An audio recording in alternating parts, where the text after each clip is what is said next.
الصبح بدا من طلعته. صلاح الدین ایوبی، مسلمانوں پہ ظلم ہوا، فلسطین میں آگ لگی اور پورے فلسطین کی گلیاں خون سے بھر گئیں. ایک دن کے اندر 70,000 مسلمان قتل ہوا. گھوڑوں سے سڑکوں پہ چلا نہیں جاتا تھا، گھوڑے پھسلتے تھے، اتنا خون تھا. اور کچی سڑکیں تھی، اتنا خون تھا. پہلے کچی زمین نے خون پیا، پھر خون اس سے باہر آیا، پھر بھی اتنا سخت 70,000 آدمی قتل ہوا. صلاح الدین ایوبی کون تھے؟ میرے غوث اعظم جیلانی کے مدرسے کے طالب علم تھے. جامعہ نظامیہ مدرسہ، یہ مدرسے ہیں جنہوں نے دین کے مجاہد پیدا کیے، مدارس ہیں جنہوں نے دین کے مجاہد پیدا کر کے پوری دنیا کے اندر پھیلائے ہیں.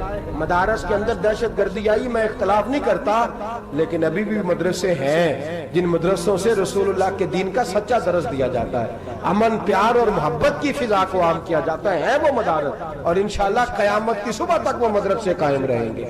صلاح الدین ایوبی مدرسے کے طالب علم ہے، مدرسے کا، لیکن مدرسہ اس کا تھا جو ساتھ درویش بھی تھا. صلاح الدین ایوبی اکیلا اپنے دوستوں سے کہنے لگا مسلمانوں کی مدد، چند سالوں میں نکلو مدد کریں. انہوں نے کہا تیرے نکلنے سے کیا ہوگا؟ کہنے لگا میں نے نہیں نکلنا، میرے اللہ نے میری مدد کرنی ہے، میرے اللہ نے میری اٹھ باندھ کمر، کیا ڈرتا ہے پھر دیکھ خدا کیا کرتا ہے. اور میں مجھے نکلنے دے، اللہ میری مدد کرے گا. تھوڑا تھوڑا کر کے فوج جمع کی، کوشش کی. چند سالوں کے بعد اسی جگہ جہاں مسلمانوں کا خون بہا تھا، اللہ نے اسلام کا جھنڈا پھر سے بلند کر دیا. صلاح الدین ایوبی فاتح بن کے مسجد اقصی کے دروازے پہ کھڑا ہے. چند سال گزرے، عیسائیوں کا اپنا وہ ظلم ابھی یاد ہے، اور عیسائی سارے لیڈر کہتے ہیں تیاری کر لو، اب ہمارے بچے کاٹے جائیں گے، عورتیں بیوہ ہوں گی، گردنیں کٹیں گی، اب دیکھنا جتنا خون ہم نے بہایا تھا مسلمان اس سے دگنا بہائیں گے. صلاح الدین ایوبی گھوڑے پہ کھڑے ہیں اور پوچھتے ہیں او عیسائیوں بتاؤ تمہارے ساتھ کیا کروں؟ گردنیں جھک گئیں، جواب کوئی بھی نہیں. کہا تم نے 70,000 مسلمان ایک دن میں مارا تھا، بولو تمہارے ساتھ کیا کروں؟ تم نے ایک دن میں مسلمان یوں کاٹے جیسے گاجر مولی کاٹی جاتی ہے، بولو کیا کروں؟ عیسائی کہنے لگے ہمیں اپنے ظلم یاد ہے، تشدد یاد ہے، بربریت یاد ہے، تو بہتر جانتا ہے تو نے کیا کرنا ہے. صلاح الدین ایوبی گھوڑے پہ فاتح کھڑا ہے، آنکھوں میں آنسو آئے، تڑپ کے رویا. کہنے لگا میں تمہارے ساتھ وہی سلوک کروں گا جو میرے مصطفیٰ نے قریش مکہ کے ساتھ فرمایا تھا، لا تصریب علیک، جاؤ تم پر کوئی زیادتی، جاؤ تم آزاد ہو. اس نے کہا تو کر کیا رہا ہے؟ کہنے لگا میں کیا کروں، میں اس محمد کا ماننے والا ہوں جس نے معاف کرنا سکھایا ہے صلی اللہ علیہ وسلم. میرے پیروں میں زنجیر ہے رسول اللہ کی غلامی کی، جاؤ تم آزاد ہو. اس نے کہا تم آزاد ہو. لوگوں نے کلمہ پڑھنا شروع کر دیا، اشہد ان لا الہ الا اللہ واشہد ان محمدن عبدہ. سارے قبیلے کے کچھ نہ کچھ لوگ مسلمان، ایک قبیلہ رہ گیا مسلمان نہیں ہوتا. صلاح الدین ایوبی اپنے خیمے میں بیٹھے ہیں تو ایک بی بی آ گئی، اس قبیلے کا کوئی شخص مسلمان نہیں ہوتا. بی بی آئی، آگے کہنے لگی میرے 4 بیٹے جنگ میں کھو گئے، چھوٹے چھوٹے بچے جنگ میں کھو گئے، مل نہیں رہے، فوجیوں کو حکم دے مجھے میرے بچے تلاش کر کے دیں. صلاح الدین ایوبی نے جھٹ پٹ سر پہ امامہ باندھا، نیزہ پکڑا، سینے بند باندھا، اپنے جبے کو سمیٹا اور باہر. کہنے لگی تو کدھر جا رہا ہے؟ کہنے لگا میں خود تیرے بچے تلاش کر کے دوں گا. صلاح الدین چند سپاہی ساتھ ہیں، گلی گلی نکلے، گلی گلی فجر کے نکلے، اثر ہو گئی، تھک گئے. 2 نمازیں صحرا میں پڑھی. جنگل کے اندر پہنچے تو ایک کونے میں 4 بچے ایک جگہ ڈرے اور سہمے ہوئے بیٹھے ملے. صلاح الدین ایوبی اٹھا کے لائے، ماں کو کہنے لگے تیرے بچے ہیں. نکلا اس لیے تھا کہ میرے نبی نے فرمایا بچے جدا ہوں تو ماں کو درد بڑا ہوتا ہے، اور میرے رسول نے فرمایا تھا جب جنگ کرنے جاؤ تو کھیت برباد نہ کرنا، فصلیں تباہ نہ کرنا، بچوں کو ماں سے جدا نہ کرنا. فرمایا میں سوچ رہا تھا تیرے بچے کہیں میری وجہ سے جدا ہو گئے تو مصطفیٰ کو جواب کیا دینا. فرمایا تیرے بچے ڈھونڈ کے لایا ہوں. بچے ماں کے پاس آنے لگے تو ماں نے بڑے بیٹے کے منہ پہ تھپڑ مارا. کہتا اماں کیا ہوا؟ کہنے لگے تو نے سنا نہیں کہ دشمن کے بچوں کی اتنی حفاظت کرتا ہے، میرے پاس نہ جا، اس کے قدموں میں بیٹھ جا. جس نبی کے غلام اتنے سچے ہیں وہ نبی کتنا سچا ہوگا.